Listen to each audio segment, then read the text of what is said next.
Thank you, Mr. Chairman. I'll be quick in my remarks this morning. The bills that we have before us today, I think we acknowledge, address the critical topic of management of our federal timberlands. In addition to the description that you have given of your bill and the background on that, I appreciate your willingness to work to include Senator Barrasso's bill in this hearing as well, and then his work to really prepare the bill to accommodate a more accelerated schedule. So I'm pleased that we were able to work together to make it happen today.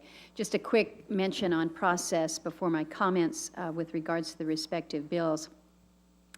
We noticed this hearing a week ago. It's been in the works for some time prior to that. So I think everyone has been on notice that this was going to be on deck for us here as a committee. But we only received testimony from the administration on both of these bills very late last evening. The Forest Service got us its testimony at 5:40 p.m. The BLM testimony wasn't submitted until 8 o'clock. This makes it tough, Mr. Chairman. This isn't constructive to a committee process that I think most folks heard that we were just lauding. We can do our work, but we do need to have that input from the administration in a timely manner. So I would certainly hope that we're going to improve that. Turning to the bills first, Mr. Chairman, I know that the management of the Oregon and California lands in your state is a very important issue to you. Very early on, as we talked about issues to bring before the committee, you clearly indicated to me that this was a level of priority for you. It was back last summer. When we were talking about those obstacles that get in the way of active management of our forests, you had indicated that this was something that you've been working on for some time. So it's good to be able to have it here before the committee.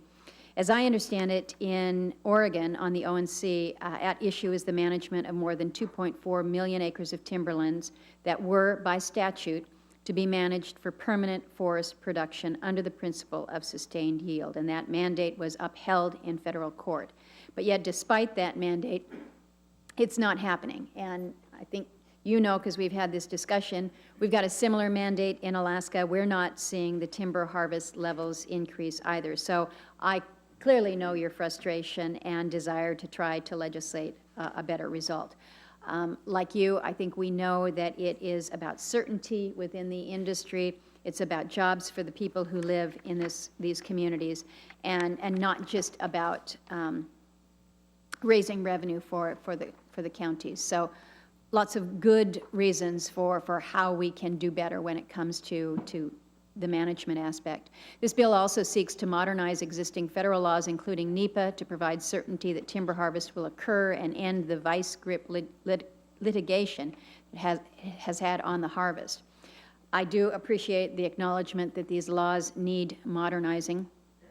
Certainly from all the press accounts, the debate has already begun about whether or not these provisions would work, what levels of timber harvest and revenue the bill would generate, and the appropriate management regime for these lands. So given the good panel of witnesses that we have before us today, given the level of interest that we're seeing with just folks who are here to listen, I think that debate's probably going to continue here today. The other bill that we have before us, Senator Barrasso's National Forest Jobs and Management Act, would launch a national pilot to accelerate the pace and scale of timber harvest on the acres already identified in existing forest management plans as suitable for such harvest. The bill would expand concepts already reflected in the Healthy Forest Restoration Act to streamline NEPA compliance and reduce the cost and time of planning.